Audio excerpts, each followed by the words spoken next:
नमस्कार दोस्तों, जय हिंद, वंदे मातरम। स्वागत करते हैं आपके अपने यूट्यूब चैनल शिक्षा जगत के चैनल राष्ट्र हित में चैनल जायसवाल कोचिंग सेंटर पर। दोस्तों, मैं आपके साथ जायसवाल सर। दोस्तों, इस वीडियो में बात करेंगे संस्कृत शिक्षण विधि यानी संस्कृत पेडागोजी की बात करेंगे और आपके सिलेबस के अनुसार ही सभी यहाँ पे क्वेश्चन रहेंगे। और प्रैक्टिस सेट नंबर है तीसरा है। प्रत्येक प्रैक्टिस सेट में आपके 15 प्रश्न लेकर आते हैं दोस्तों। इसके पिछले प्रैक्टिस सेट देखना है तो यहाँ पे बेल आइकन पे एक लिंक मिलेगा, कार्ड आएगा, तो आप लोग क्लिक करके पिछले प्रैक्टिस सेट देख सकते हैं। तो आइए शुरू करते हैं महत्वपूर्ण शिक्षण शास्त्र के प्रैक्टिस सेट में तीसरे के महत्वपूर्ण 15 प्रश्न। पहला प्रश्न है, एनसीईआरटी इति संस्था कस्मिन् क्षेत्रे कार्य करोति, यानी जो एनसीईआरटी की संस्था है वे कौन से क्षेत्र में कार्य करती है। राष्ट्रीय शिक्षा क्षेत्र, राष्ट्रीय शैक्षिक अनुसंधान प्रशिक्षण परिषद, राष्ट्रीय युवा शिक्षण क्षेत्र, राष्ट्रीय विश्वविद्यालय क्षेत्र। तो दोस्तों, जो आपकी एनसीईआरटी की संस्था है, एनसीईआरटी की जो संस्था है ये किस क्षेत्र में कार्य करती है, तो सही आंसर यहाँ पर हो जाएगा आपके राष्ट्रीय शैक्षिकानुसंधान प्रशिक्षण परिषद है। बी ऑप्शन यहाँ पर सही हो जाएगा। दोस्तों, टेलीग्राम में ज्वाइन कर आप नोट्स पीडीएफ फाइल भी यहाँ पे प्राप्त कर सकते हैं। अगला प्रश्न है, अधोक्ता परीक्षा मौखिक परीक्षाएं अंगम नस्ति, यानी अधोलिखित में मौखिक परीक्षा का अंग नहीं है। कौन सा मौखिक परीक्षा का अंग नहीं है? शलाका परीक्षा, साक्षात्कार परीक्षा, शास्त्रार्थ परीक्षा या नीलपत्र निर्माण परीक्षा। तो मौखिक परीक्षा का अंग नहीं है, यानी कि यह आपका नेगेटिव प्रश्न हो गया। अंग नहीं है वह बताना ऑप्शन। तो सही आंसर क्या होगा? देखिए, शलाका परीक्षा आपका मौखिक परीक्षा का अंग है, शास्त्रार्थ परीक्षा भी है और साक्षात्कार परीक्षा। ये तीनों परीक्षाएं जो है शलाका, शास्त्रार्थ हो गया और साक्षात्कार परीक्षा, ये तीनों आपके मौखिक परीक्षा हैं। लेकिन जो नीलपत्र निर्माण परीक्षा ये आपकी मौखिक परीक्षा का अंग नहीं है। अगला प्रश्न देखेंगे, प्रश्न क्या पूछा जा रहा है। प्रश्न यह है कि निम्नलिखित सूक्तेः समुचित पदेन रिक्त स्थान पूर्यते। अब एक सूक्ति लिखी हुई है, इस सूक्ति को स्थान में आपको रिक्त स्थान को भरना है। न ही ज्ञानेन पवित्रमिह विद्यते। अब यहाँ पे ये सूक्त लिखा है, इस सूक्त के रिक्त स्थान में क्या आएगा? सार्धम, शह, सादृशम, शाकम, क्या आ जाएगा? सही आंसर बताइए। आप लोगों को पता है, नीचे कमेंट बॉक्स में दोस्तों आप लोग जरूर बता सकते हैं, अपना स्कोर जरूर बताएंगे। अगर यहाँ नहीं बता सकते तो एग्ज़ाम में बहुत गलती करेंगे। तो यहाँ पर प्रैक्टिस कीजिए, सीखिए, ताकि आप लोग एग्ज़ाम में गलत ना कर सकें। यहाँ गलत होगा चलेगा, लेकिन एग्ज़ाम में गलत नहीं होना चाहिए। तो इसका राइट आंसर क्या होगा ये जान लेते हैं दोस्तों। सदसम, ना ही ज्ञानेन सदसम पवित्रमहि विद्यते, यानी कि ऐसे ज्ञान, ना ही ज्ञानेन सदसम, अगर सदस्य का ज्ञान नहीं है तो पवित्रम में विद्यते। तो आप लोग समझ गए होंगे यहाँ पे क्या हो जाएगा? सदसम हो जाएगा। अगला प्रश्न देखेंगे, प्रश्न क्या पूछा जा रहा है। व्यवहार कौशलम इत्यस्य गुणस्य ग्रहणम कस्माद् विधेय भवति, यानी व्यवहार कौशल का इनमें से गुणस्य ग्रहणम कस्माद् विधि, गुण को ग्रहण करने वाली विधि कौन सी है?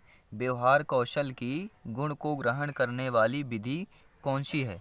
अब व्यवहार कौशल की बात किया है, तो व्यवहार कौशल की जब भी बात करता है गुण को ग्रहण करने वाली विधि, तो आपकी प्रत्यक्ष विधि होती है। क्योंकि व्यवहार कौशल की जो गुण ग्रहण करने होती, कस्माद् विधेय भवति, प्रत्यक्ष विधि आपकी हो जाएगी। अगला प्रश्न देखेंगे, प्रश्न यह है, प्रोफेसर वीवी वकील महोदयन कह विधि प्रतिपादित, यानी प्रोफेसर वीवी वकील की जो महोदय हैं इनकी कौन सी विधि प्रतिपादित किए थे? प्रत्यक्ष विधि के प्रतिपादक हैं या इन्होंने प्रत्यक्ष विधि प्रतिपादित की है? व्याकरण विधि, पाठ्य पुस्तक विधि, व्याख्या विधि। तो प्रोफेसर वीवी वकील महोदय जो हैं कह विधि प्रतिपादित, तो यहाँ पर क्या हो जाएगा आपका? प्रत्यक्ष विधि प्रतिपादित है। क्या हो जाएगा यहाँ पर? प्रत्यक्ष विधि प्रतिपादित है। प्रोफेसर वीवी वकील महोदय किस विधि के प्रतिपादक हैं? प्रत्यक्ष विधि के। सभी लोग नोट कर लेंगे। अगला प्रश्न देखेंगे, प्रश्न यह है कि दोस्तों हर वटीय पंचपदी इत्यस्य विधेय विकसितम रूपम किम, यानी कि जो आपके हर्वटी पंचपदी की जो विधि है यह विकसित रूपम, किस रूप में, विकसित रूप में है, विश्लेषणात्मक विधि में है।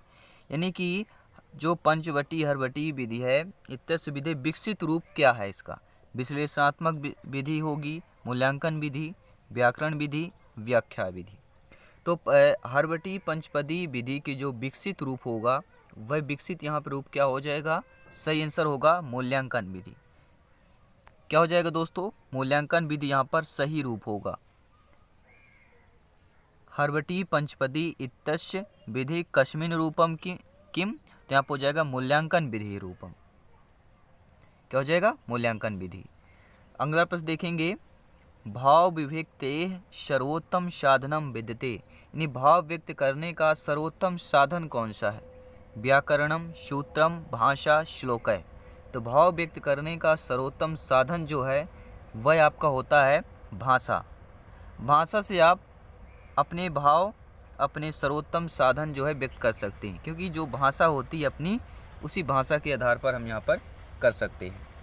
दोस्तों देखिए, मैं कोई संस्कृत का शिक्षक नहीं हूँ, मैं मैथ्स का शिक्षक हूँ और मैं संस्कृत पढ़ा सकता हूँ। तो आप लोग सोच रखिए कितना मेहनत है, कुछ मेहनत नहीं है, एक दो शब्दों वाक्यों का अर्थ आना चाहिए, बाकी हिंदी हमसे आती है। तो 50% यहाँ पे हिंदी होती है, शब्द समझ में आना चाहिए और अर्थ निकालना प्रैक्टिस करेंगे तो आप लोगों को आ जाएगा। तो प्रैक्टिस करते रहें दोस्तों।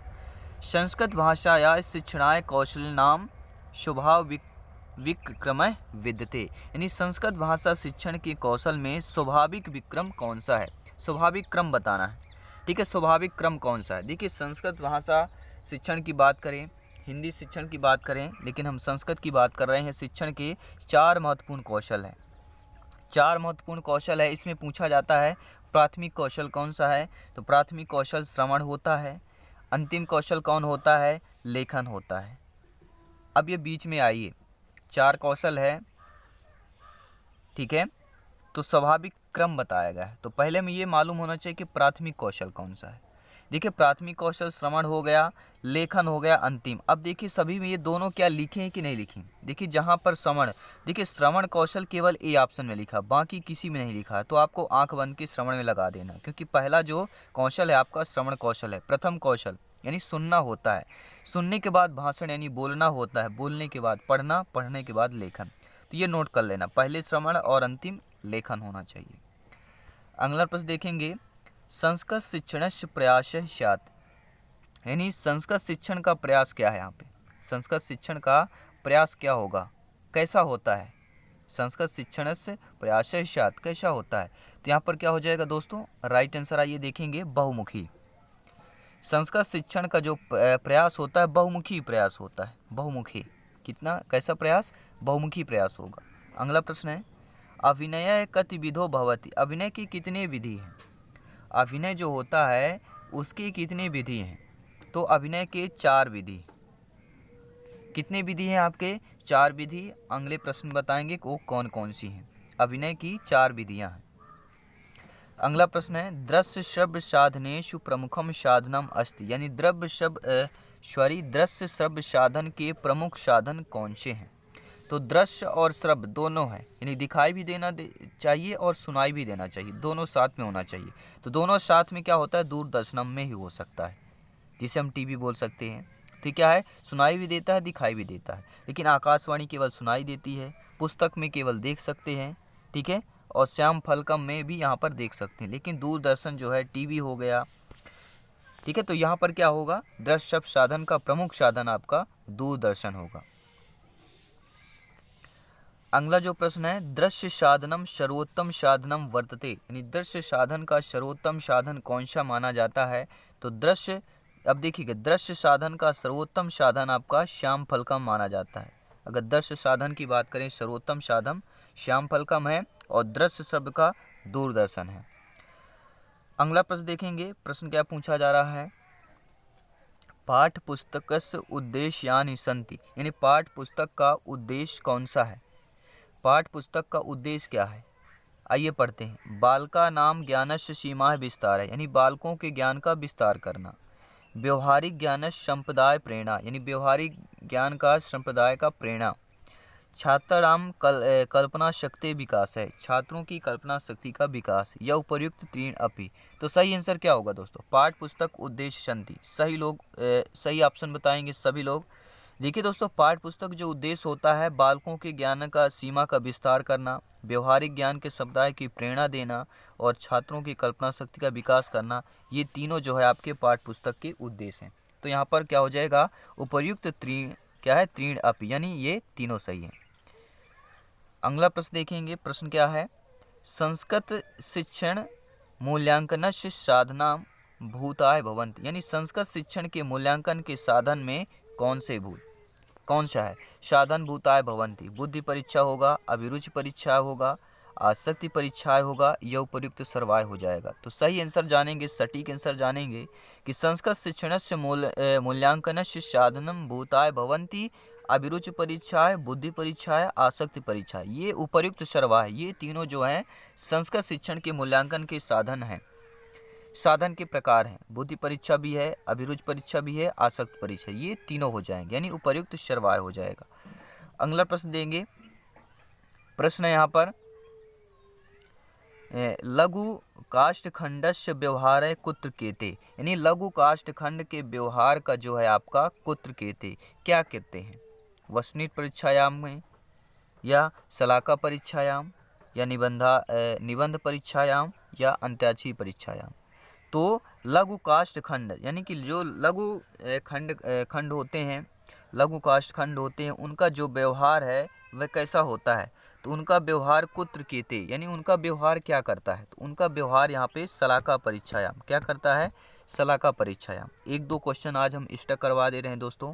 प्रश्न है, उपचारात्मक शिक्षणम कर्तुम शक्यते, यानी उपचारात्मक शिक्षण में क्या करते हैं? तो उपचारात्मक शिक्षण को सभी लोग समझते हैं, क्या कर सकते हैं? मूल्यांकन हो जाएगा, सिंपल सी बात है। उपचारात्मक की बात कर रहा है, तो उपचारात्मक शिक्षण में क्या होगा? मूल्यांकन ही होता है। तो क्या कर सकते हैं? उपचारात्मक शिक्षण में मूल्यांकन हो जाएगा। अगला प्रश्न ले रहे हैं, वस्तुनिष्ठ परीक्षाएं प्रकार भवन्ति। वस्तुनिष्ठ परीक्षा के प्रकार हैं, बहु समाधान प्रश्नाः, रिक्त स्थान पूर्णम, सत्यासत्य निर्णय, उपर्युक्त सर्वे। तो ज़्यादातर उपर्युक्त सर्वे होता है, एक दो क्वेश्चन ना कहें। और उपर्युक्त सर्वे वाला दोस्तों, यानी कि उपर्युक्त सभी वाला 4 से प्रश्न आपके 5 प्रश्न 30 में से पूछे जाते हैं, यानी कि 20% आपके, या कह सकते हैं 30 में से 15% जो है 15% समझ सकते हैं, यानी कि 3 से 5 प्रश्न जो है प्रत्येक सब्जेक्ट पर, प्रत्येक आपके कह सके हिंदी, इंग्लिश, मैथ, संस्कृत, बाल विकास, पर्यावरण, इनमें से 3 से लेकर 5 प्रश्न उपर्युक्त सभी वाले होते हैं, जिसमें से एक नहीं होता, बाकी उपर्युक्त सभी वाले होते हैं। तो आंख बंद कर उपर्युक्त सभी कर देना है, क्वेश्चन अगर ना समझ में आए। अगर समझ में आ रहा तो अच्छी बात है। तो वस्तुनिष्ठ परीक्षा का प्रकार यहाँ पे क्या हो जाएगा? बहुसमाधान प्रश्नाः, रिक्त स्थानम पूर्णम, सत्य निर्णय, ये उपर्युक्त सर्वे हो जाएगा, यानी उपर्युक्त सभी हो जाएगा। अगला प्रश्न आइए देखेंगे यहाँ पर। प्रश्न क्या है दोस्तों? छात्रस्य ज्ञानात्मक क्षेत्रस्य परीक्षणम कर्तुम शक्यते, यानी छात्रों के ज्ञान के क्षेत्र के परीक्षण का हम क्या कर सकते हैं? छात्रों में ज्ञानात्मक क्षेत्र परीक्षण, छात्रों के ज्ञान के क्षेत्र का अगर परीक्षण करना हो तो क्या करेंगे, क्या करना होगा? तो सही आंसर क्या होगा? जानेंगे सटीक आंसर, परीक्षा है।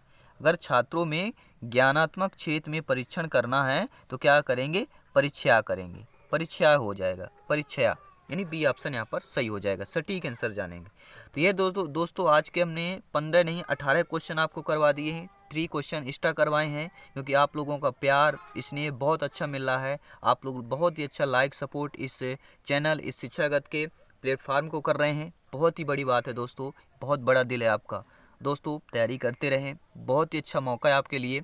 एग्ज़ाम थोड़ा लेट हो गया है, टल गया है, लेकिन इसके ये मतलब नहीं कि आपको एग्ज़ाम ड्रॉप करना है, ड्रॉप नहीं करना है। यहाँ पे क्या है? तैयार होना है, खड़े होना है, और हमें प्रिपरेशन करना है, मेहनत करना है कि अब जितना भी 1 2 3 महीना जितना भी मिले, 1 से 2 महीना में पूरा यहाँ पे तैयारी अपने से पूरा करना है, क्योंकि ये जो तैयारी है, ये एक सीट है, ये नौकरी जो है दोस्तों, ये जॉब जो है बहुत ही इंपॉर्टेंट है आपके लिए, आपके परिवार के लिए, आपसे जुड़े हुए सभी मित्रों, सभी के लिए है। एक मोटिवेशन के तौर पर इस वीडियो को लाइक और शेयर जरूर करते रहें दोस्तों। और मेरा मकसद यही है आप लोगों का सिलेक्शन, आप लोग एक सरकारी सीट, आप लोग नए साल में एक अध्यापक के तौर पर आपके पद की नियुक्ति हो, जिससे मैं खुश होता हूँ। और इसे आप लोग लाइक और शेयर करते हैं, जिससे मेरे को दोस्तों यानी हमें मोरल सपोर्ट मिलता है। और मोरल सपोर्ट के लिए आप लोग लाइक और शेयर करते रहें। दोस्तों मिलते हैं नेक्स्ट क्लास में। जय हिंद, वंदे मातरम।